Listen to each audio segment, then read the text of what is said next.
Il y a peu de temps, j'ai appris que Mehdi Bassi, un concitoyen français que je ne connais pas par ailleurs, s'est suicidé, potentiellement parce qu'il avait été harcelé sur les réseaux.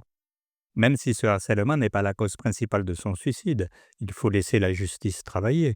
Ce qui est avéré, c'est qu'il a bien été harcelé parce qu'au moment du ramadan dernier, il s'est affiché en mangeant du saucisson.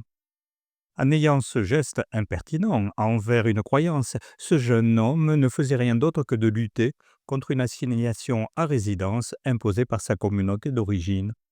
En somme, il disait: ce n'est pas parce qu'on s'appelle Mehdi qu'on est musulman, ce n'est pas parce qu'on s'appelle Mehdi qu'on doit s'interdire de manger de la charcuterie, surtout si on aime ça.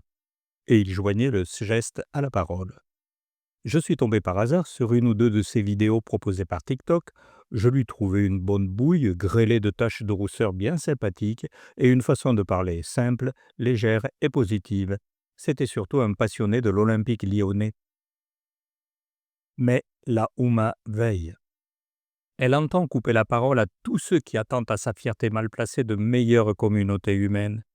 Elle entend maintenir sous sa coupe toutes celles et ceux qui, selon ses critères, appartiennent à son troupeau. Dès lors, en bonne logique tribale, elle active ses petites mains qui se mettent au service de sa justice expéditive, parlez-en à Samuel Paty. Dans le cas de Mehdi, elle s'est abattue sur un pauvre malheureux qui cherchait simplement à vivre en conformité avec ses propres valeurs personnelles, loin des superstitions archaïques d'un clan. Ce triste événement, qui a éventuellement poussé un concitoyen à se donner la mort, montre que le harcèlement par une communauté où chacun joue son rôle n'est rien d'autre que la version moderne de la lapidation avec ses conséquences. Chacun y va de son petit caillou ou de son petit commentaire, et celui qui lance le caillou qui tue, le commentaire qui tue, n'est pas plus responsable que le premier, lanceur. Tous sont complices à égalité dans cet acte ignoble. Celles et ceux qui se livrent à cette attitude lâche et méprisable sont, du premier au dernier, complices des dépressions, burn-out, mises à l'écart, voire suicides des apostats, tous ces esprits libres qui veulent simplement respirer un air pur, sain, dépourvu des miasmes du dogmatisme.